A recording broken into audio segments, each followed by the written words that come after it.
မင်္ဂလာပါရှင်ဒီနေ့မှာတော့ဒီမှာဒီနောက်ကတိုက်ဖြူလေးပေါ့နော်ဖြူတန်တန်လေးနဲ့လုံးချင်းအိမ်တစ်ထပ်တိုက်လေးနဲ့မိတ်ဆက်ပေးသွားပါမယ်ဒီဟာလေးကတော့ကျွန်တော်တို့ရှိပီတာမြို့နယ်အမှတ်9ရပ်ကွက်မင်းရဲ့ကျော်စွာမှတ်တိုင်အနီးမှာတည်ရှိပါတယ်အခန်းလေးကဒီလိုအခန်းခွက်လေးနှစ်ခန်းပါမယ်ပြီးတော့ဒီမှာပေါ့နော်တအိမ်လုံးကိုဒီလိုမျိုးကာလာလေးက modernize ကာလာအဖြူနဲ့ခဲလေးတုပ်ထားပေးတယ်ပေါ့နော်ဒါလေးကတော့အေကန်လေးဖြစ်ပါတယ်ရှင်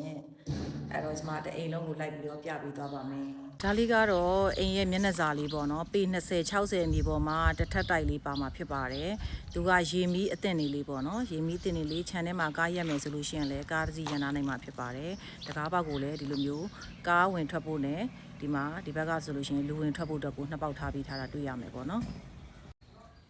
ဒါလေးကတော့ရက်ကွက်တန်ထဲမှာရှိတဲ့တစ်ထပ်တိုက်အိမ်လေးပဲဖြစ်ပါတယ်ကဲဒါဆိုအိမ်ထဲကိုသွားပြီးဝင်ကြည့်မယ်အိမ်ထဲကိုဝင်လိုက်တဲ့ဆိုရင်ပဲဒီမှာဒါကတော့ဧကန်းကျယ်ပေါ့နော်ဒီဘက်မှာဆိုလို့ရှိရင်ဒါဧကန်းကျယ်ရှိမယ်အရှိဆုံးဝင်လိုက်တာနဲ့ဒါဧကန်းလေးပေါ့နော်ဧကန်းလေးရဲ့ဘေးမှာတော့ဒါရှောင်းလန်းလေးနဲ့စင်ကယ်အခန်းနှစ်ခန်းအခန်းဖွဲ့နှစ်ခန်းပေါဝင်မှာဖြစ်ပါတယ်ဒါလေးကအခန်းဖွဲ့လေးပေါ့နော်တအိမ်လုံးကိုဒီလိုမျိုးမြင်ရတဲ့အတိုင်းကိုရီးယားပါကီခင်းထားမယ်ပြီးတော့ height မြင့်မယ်ပေါ့နော်အိမ်က height မြင့်တဲ့အခါကျတော့နည်းနည်းလေးအိမ်ကကျယ်တယ်လို့ထင်ရတယ် height လည်းတော်တော်မြင့်ပါမယ်ဒါကတော့မိဖို့ကန်းနဲ့ရေချိုးကန်းအိမ်သားလေးဖြစ်ပါတယ်